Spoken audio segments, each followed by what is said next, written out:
मी काल रात्री आश्रमात 1 वाजता पोचलो, त्यामुळे काल रात्री काय मला संकल्प घेता आला नाही. मग मी आज पहाटे संकल्प घेतला आणि मग माझी उत्तर वाहिनी नर्मदा परिक्रमा सुरू केली. आणि कसं आहे, संकल्पशिवाय आपल्याला परिक्रमा सुरुवात नाही करायची आहे. त्यामुळे ही गोष्ट तुम्ही कायम लक्षात ठेवा. तुम्ही जेव्हा पण याल ना, तेव्हा तुम्हाला संकल्प घ्यायचाच आहे आधी, आणि त्यानंतरच मग आपल्याला परिक्रमाला निघायचं आहे. तर आता मी तुम्हाला संकल्प दाखवणार आहे आणि एक थोडा इतिहास आहे, तो सुद्धा मी तुम्हाला दाखवणार आहे. आता आपला मुख्य विषय म्हणजे उत्तर वाहिनी नर्मदा परिक्रमा. सगळे पायी करणार आहे का कोणी गाडीने करणार आहे? वाहनाने पायी करणार आहे, चांगली गोष्ट आहे. तर उद्या सकाळी ठीक 3 वाजता परिक्रमेला प्रारंभ होणार आहे. त्याकरता 2-2.5 वाजेपर्यंत सगळ्यांनी तयार व्हायचं आहे आणि 3 वाजता इथं प्रस्थान करायचं आहे. हे आपला आश्रम जो आहे हे नर्मदा मैयाचा उत्तर कट हा याला म्हटलं होतं. तर या उत्तर कटावर आपण 3 वाजता प्रस्थान करणार आहोत. आणि शेजारचा हा जो रस्ता आहे, हा सर्व रस्ता 5 मिनिटाच्या अंतरावर तुम्ही नर्मदा मैयाच्या किनाऱ्यावर पोहोचता. आणि तिथून सर्व परत समोरच्या बाजूला म्हणजे दक्षिण दिशेला चालायला सुरुवात केल्यानंतर साधारणतः 4-4.5 किलोमीटर चालल्यानंतर तुम्ही रेंगण या गावामध्ये आपण पोहोचतो. रेंगण या गावामध्ये सलाकारेश्वर महादेव मंदिराजवळच जेट्टी गीत शासनाने उभी केलेली आहे. त्या जेट्टीवर तुम्हाला बोटीचे 20 रुपयाचं तिकीट हे काढावं लागेल. ते तिकीट काढून तुम्ही बोटीद्वारे एक 5 मिनिटाचा प्रवास करून मैयाला ओलांडून उत्तर तटावरून दक्षिण तटावर म्हणजेच रामपुरा या गावाच्या पायथ्याशी पोचता. त्या पिढीपोकडी घाटाजवळ पोहोचल्यानंतर घाट चढून वर आल्यानंतर त्या ठिकाणी आपल्याला आपण सर्वप्रथम रणछोडदास मंदिर हे लागतं. या रणछोडदास मंदिरामध्ये भगवान श्रीकृष्णाची फार सुंदर मूर्ती आहे आणि त्याच्या मागे प्रभावळ आहे. ज्याप्रमाणे अयोध्याला प्रभू श्रीरामचंद्रांच्या मागे प्रभावळ आहे, दशावतार पुरलेला आहे, तसेच दशावतारची मूर्ती ही त्या ठिकाणी आहे. त्यानंतर पुढे निघाल्यावर तुम्हाला धनेश्वर महादेव आणि लुकेश्वर महादेव लागले. धनेश्वर महादेव म्हणजेच कुबेराचं स्थान. आपल्याला कुबेराचं स्थान म्हणजे फक्त कुबेर भंडारीच माहिती आहे, परंतु ज्या कुबेराला स्वर्गाचं अधिपत्य, स्वर्गाचा कॅशियर केला, ते नुसता एका ठिकाणी तपस्या केल्यामुळे नाही, तर जवळजवळ या नर्मदा मैयाच्या किनाऱ्यावर 5 ठिकाणी तपस्या केल्या होत्या. आणि 5 ठिकाणं आपल्या उत्तर वाहिनीच्या आसपासच आहेत. त्यातीलच महत्त्वाचं ठिकाण म्हणजे धनेश्वर महादेव मंदिर. आणि धनेश्वरचं आणि लुकेश्वरचं दर्शन घेऊन तुम्ही परत पुढे चालायला सुरुवात करता आणि तुम्ही मंगलोर या गावामध्ये येता. मंगलोर या गावामध्ये मंगलेश्वर महादेव मंदिर आहे. या ठिकाणी मंगळाने तपस्या केली होती. त्याकरता जे कोणी या मंगलेश्वर महादेवाचं दर्शन घेईल आणि मनोभावे प्रार्थना करेल, त्याची मंगळाची पीडा 100% दूर होत असते. त्यानंतर पुढे निघाल्यानंतर आता आपण जवळजवळ अर्धा प्रवास आपला पूर्ण झालेला आहे आणि आपण आपल्या समोरच बिलकुल जे आश्रम आहेत म्हणजे तपोवन आश्रम, त्या तपोवन आश्रमाजवळ पोहोचतो. आश्रमाचं दर्शन घेत पुढे आल्यानंतर आपल्याला हनुमंतरायांचं एक मंदिर लागेल. फार सुंदर मूर्ती आहे आणि पूर्ण भारतामध्ये अशी मूर्ती तुम्हाला बघता येणार नाही. तर त्याचं दर्शन घेऊन पुढे आल्यानंतर गोपालेश्वर महादेव मंदिर. या ठिकाणी जी शिवलिंग आहे, शिवलिंगावर तुम्ही जर नीट बघितलं त्याच्यावर गाईच्या खुरांच्या परत ठसे, जसं आपल्या इथे नर्मदा मैयाच्या पायाचा ठसा उमटलेला आहे, तसंच गाईच्या खुरांचा ठसा त्या ठिकाणी उमटलेला म्हणून दृष्टीघरात पडेल. त्याच मंदिराच्या शेजारी बाहेर पडल्यावर आपले पंतप्रधान माननीय नरेंद्र मोदी साहेब यांचे गुरु म्हणजेच रामानंद स्वामी महाराज यांनी जे विविध आश्रम भारतभर उभे केले आहेत, त्यातीलच एक आश्रम म्हणजे रामानंद आश्रम. या रामानंद आश्रमामध्ये तुम्हाला पाराचं शिवलिंग म्हणजे पाण्याचं शिवलिंग, त्याचबरोबर प्रभू श्रीरामचंद्रांनी लंकेवर स्वारी करताना जो पूल तयार केला होता, त्यात जो तरंगताना दगड होता, ती शिळा तुम्हाला या ठिकाणी बघायला मिळेल. त्याच्या शेजारी तुम्हाला सीताराम बाबा आश्रम मिळेल. त्या ठिकाणी थोडंसं आराम करून आता आपण घाट उतरून मैयाच्या पात्रामध्ये परत चालायला सुरुवात करतो. साधारणतः 1.5 ते 2.5 किलोमीटर चालल्यानंतर आपण आपल्या शेवटच्या ठिकाणावर म्हणजेच ज्या ठिकाणी आपल्याला परत मैया क्रॉस करून दक्षिण तटावरून उत्तर तटाकडे जायचं आहे त्या ठिकाणी आपण पोहोचतो. त्या ठिकाणी आता शासनाने फार सुंदर व्यवस्था केल्यामुळे त्या ठिकाणी आता आपल्याला बोटीची आवश्यकता राहिली नाही. त्या ठिकाणी पृथ्वी पूल हा शासनाने उभा केला आहे आणि तो पृथ्वी पूल ओलांडून आपण तिलकवाडा या गावाच्या पायथ्याशी पोहोचतो. या तिलकवाड्याच्या पायथ्याशी आल्यानंतर त्या ठिकाणी आपल्याला 2 रस्ते लागतात. एक चढाव चढून तिलकवाडा या गावामधून संपूर्ण गावाला नगर परिक्रमा करत करत साधारणतः 1.5 ते 2 किलोमीटर चालून आपण मणिनागेश्वर या ठिकाणी पोचतो. आणि दुसरा रस्ता म्हणजे मैया क्रॉस केल्यानंतर 5 मिनिटामध्ये मधल्या रस्त्याने डायरेक्ट आपण मणिनागेश्वर या ठिकाणी पोचतो.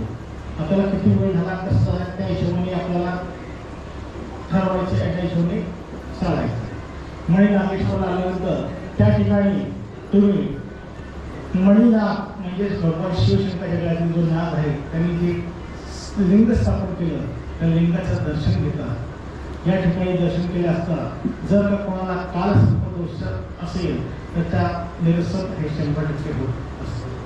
ते करून पुढे चलत चलत चलत खोडियार माता मंदिर वगैरे दर्शन घेत तुम्ही आपल्या आश्रमाच्या एक्झॅक्ट समोर म्हणजे कपिलेश्वर महादेव मंदिरावर आपण पोचलेलो आहोत. या ठिकाणी दर्शन घेऊन परत कपिलेश्वर महादेवाच्या बाहेर यायचं आणि सरळ आपल्या आश्रमामध्ये येतो. आश्रमात आल्यानंतर आराम करायचा आहे. जर कोणाला मैयावर स्नान करायला जायचं असेल तर स्नानाला सुद्धा जाऊ शकतो. सकाळी 3:30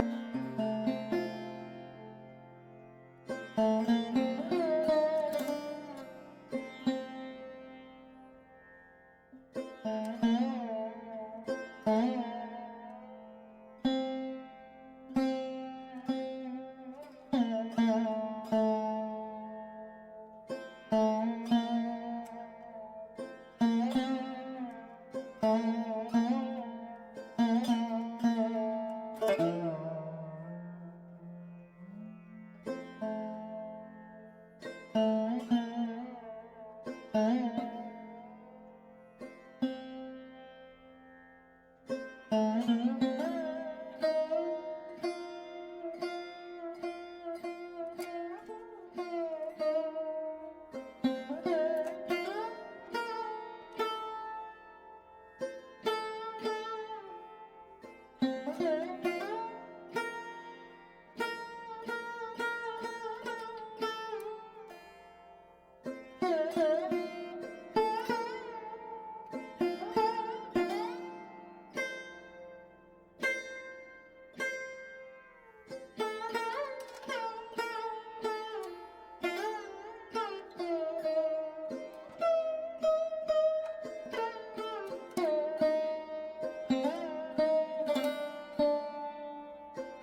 हनुमान मंदिर आहे जिकडे आता आपण दर्शन घेतलं आणि इकडे नाश्त्याची सोय आहे.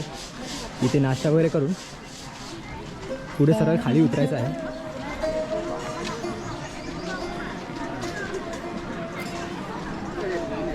इथून खाली उतरलं की एक 10-15 मिनटं आपण नदीच्या काठावरून चाललो की एक छोटा पूल लागेल आपल्याला. त्या पुलावरून आपल्याला नदीच्या पलीकडे जायचं आहे, नर्मदा मैयाच्या पलीकडे जायचं आहे आणि तिकडून मग हार्डली 5 मिनटात आपली परिक्रमा संपेल.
तुम्ही इकडे बघितलं इथे सगळी सोय केलेली आहे, त्यामुळे तुम्ही एकटे जरी येणार असाल ना तर काही काळजी करू नका, बिंदास्त या.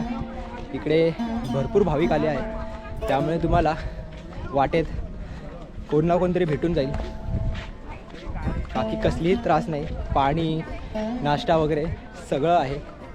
तुम्हाला फक्त यायचं आहे, नर्मदा मैया बाकी सगळी काळजी घेईल. तर आपण तिकडून खाली उतरलो आणि तसंच काठावरून पुढे येऊन या पुलापर्यंत आलो. हा पूल क्रॉस करून आता आपण इकडूनच असं सरळ पुढे निघत आहोत. आत्ता आपली परिक्रमा जवळजवळ संपत आलेली आहे. शेवटचे 2-3 किलोमीटर जास्तीत जास्त राहिले असतील.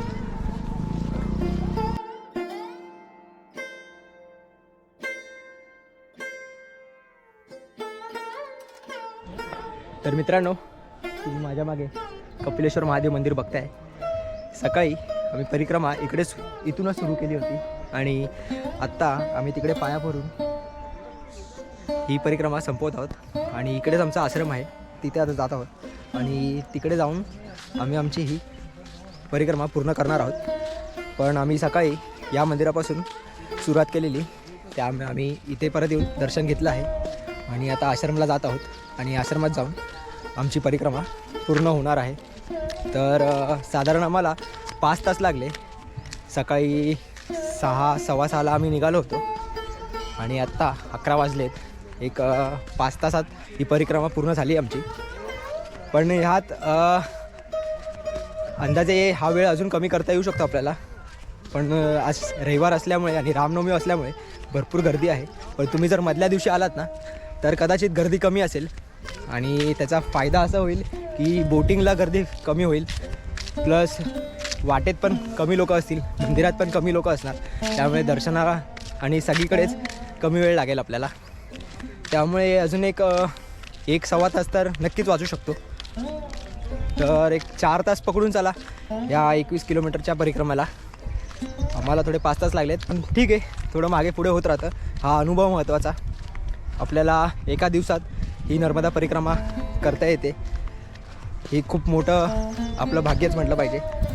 बाकी आता आम्ही आमच्या आश्रमाजवळ पोचलोच आहोत. तुम्हाला मी ज्या आश्रमात थांबलो आहे ना ते आश्रमसुद्धा दाखवणार आहे. आता थोडं जातो, फ्रेश होतो, इथे जरा सेवा करतो आणि नंतर तुम्हाला आश्रमाबद्दल सगळी माहिती देतो.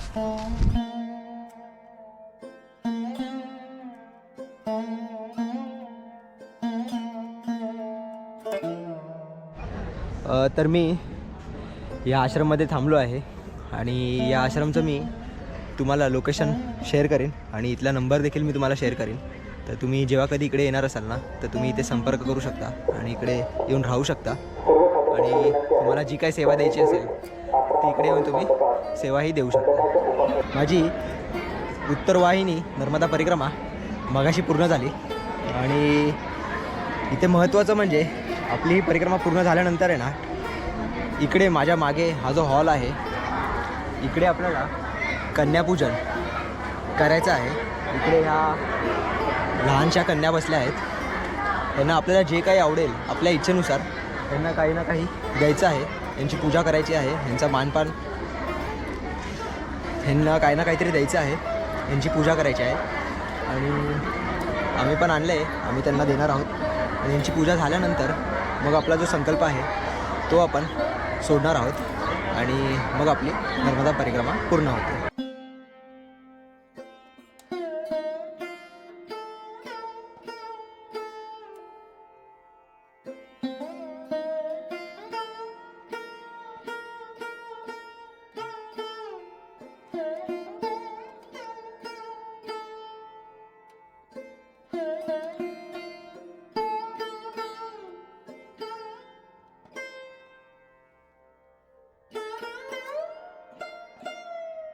मित्रांनो, तुम्हाला ही उत्तर वाहिनी नर्मदा परिक्रमा करायची असेल ना तर तुम्ही कसं याल हे या सगळ्यात महत्त्वाचं. म्हणजे आता मी तरी बाईकने आलो आहे त्यामुळे मी मुंबईवरून बाईकने आलो आहे डोंबिवलीवरून. पण तुम्हाला जर ट्रेनने यायचं असेल ना तर तुम्हाला माझ्या मागे जे एकतानगर स्टेशन दिसतं आहे त्या ट्रेनने यावं लागेल. एकतानगरला येणाऱ्या ज्या ट्रेन आहेत त्या मुंबईवरून 2 ते 3च ट्रेन आहेत. तर तुम्हाला ते बघावं लागेल आणि तुम्हाला एकतानगरला येणारी ट्रेन पकडावी लागेल आणि त्यानुसार मग तुम्हाला इकडे एकतानगरला उतरलात की मग मी ज्या आश्रममध्ये थांबलो होतो त्या आश्रमची गाडी तुम्हाला स्टेशनला घ्यायला येईल आणि त्यासाठी एक 100 रुपये चार्जेस आहेत. मग ते 100 रुपयात तुम्हाला आश्रममध्ये घेऊन जातील आणि इथूनच तुम्हाला स्टॅच्यू ऑफ युनिटीसाठी बस वगैरे सगळं मिळून जाईल. आणि गरुडेश्वर मंदिर देखील इथून जवळच आहे. हार्डली 3-4 किलोमीटरवरती गरुडेश्वर मंदिर आहे. तर तुम्हाला एकतानगर स्टेशनपासून हे सगळं जवळ पडेल. त्यामुळे तुम्ही जेव्हा कधी याल ना इकडे तेव्हा एकतानगर स्टेशनलाच यावं. तर अशा प्रकारे आपली ही उत्तर वाहिनी नर्मदा परिक्रमा इकडे संपत आहे. आता मी इकडून मुंबईला जायला निघालो आहे. तुम्हाला आपलं ही परिक्रमा कशी वाटली ते नक्कीच कळवा आणि आपल्या अशाच व्हिडिओसाठी आपल्या चॅनलला देखील नक्की सबस्क्राईब करा. चला, धन्यवाद. नर्मदे हर.